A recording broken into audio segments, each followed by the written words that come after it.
दिनै बे गोथार सान बर' माहारिनि थाखाय बिमाल' नङा बर' माहारिनि थाखाय मोनसे गोग्गाथावना सान नंगौबो दुखुनि समब्लाबो जों बेखौ लानानै गौरब खालामो दिनै बर' बिमा सान।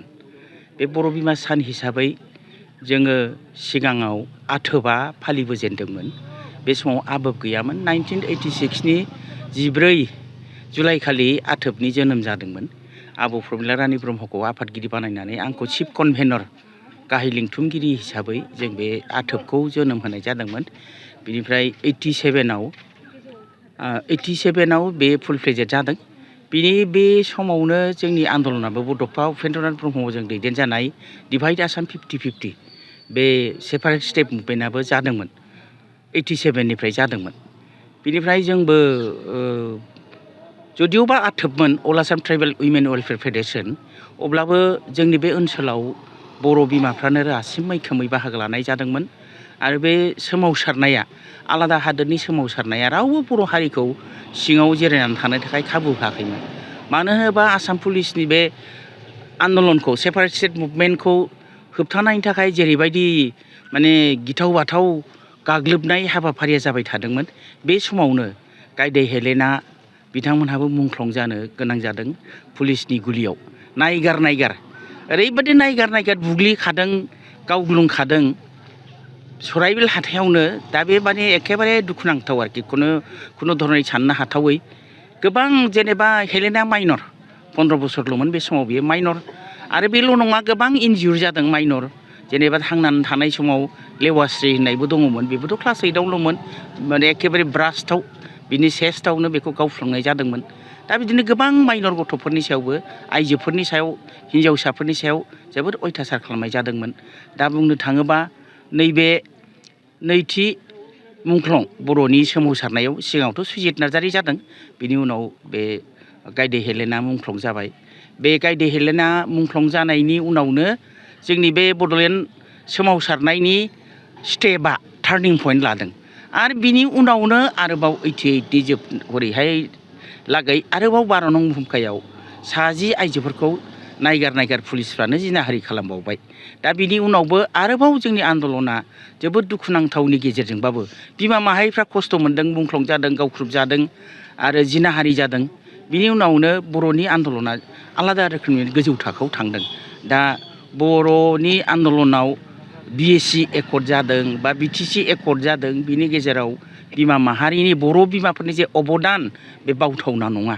बर' बिमाफ्रा थैनोबो गियाखै, गावनि मान इज्जतखौबो खोमानो गोनां जादों।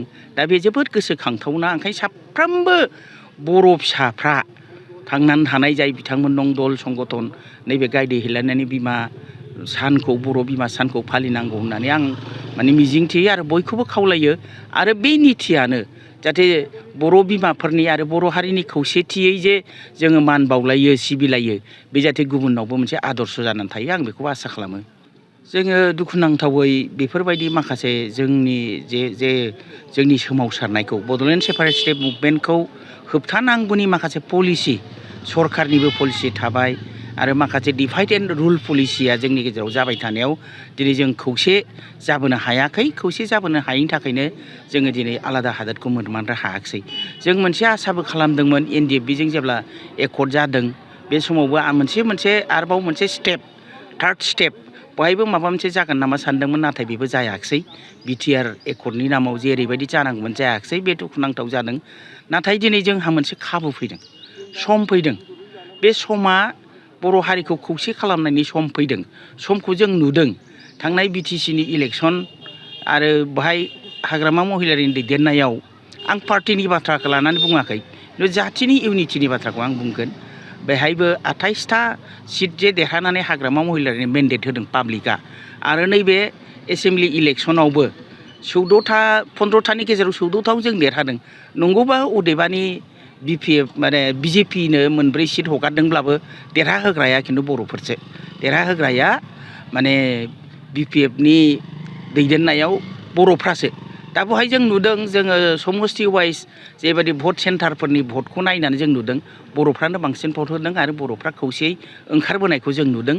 आरो बे मोनसे सम, जोङो जाथिखौ गोख्रोङै जयै लाखिफिनलायलायनानै गुबुन बाथ्राफोरखौ बावथ'लायनानै गाव गावनि साननाय माबा मोननाय मोनैखौ लानानै राजनैतिक भाबै अधिकार मोननाय मोनैखौ लानानै बावथ'लायनानै जों जाथिया ज' जानायनि मोनसे स्कप होननानै आं नुदों आरोखि स्कप फैथारदों होननानै आं दिनै नुदों आरो आं खावलायगोन जोङो माखासे एना एनिखौ गारथ'लायना दिनै ज' जामारनांगौ जिहेथु राजनैतिक भाबै जोंखौ मोनसे लामाजों पाब्लिकआनो लांगासिनो दं पाब्लिकआसो लांदों दे बेखौ खुनु पार्टि लिडारा लाङाखै पाब्लिकआसो लांदों पाब्लिकआनो लुबैदों जोंनि बर' हारियानो लुबैदों जों जयै नाजालायनांगौ जुजिलायनांगौ आरो गायदे हेलेनानि जे जिउ बावलांनाय बिमा माहारि हिसाबै सासे हेलेना माइनर गथ' हिसाबै बे मुंख्लं जालांनाय बेबो मोनसे दिनै बिमा माहारि बर' बिमा माहारि सानाव आं बेखौनो खावलायगोन बेबो खावलायदों बरायदों हांख्रायदों जाहाथे जों ज' जायो आरो जोंनि गलाव थांनो हायो जोंनि मोननायाव थांनो हायो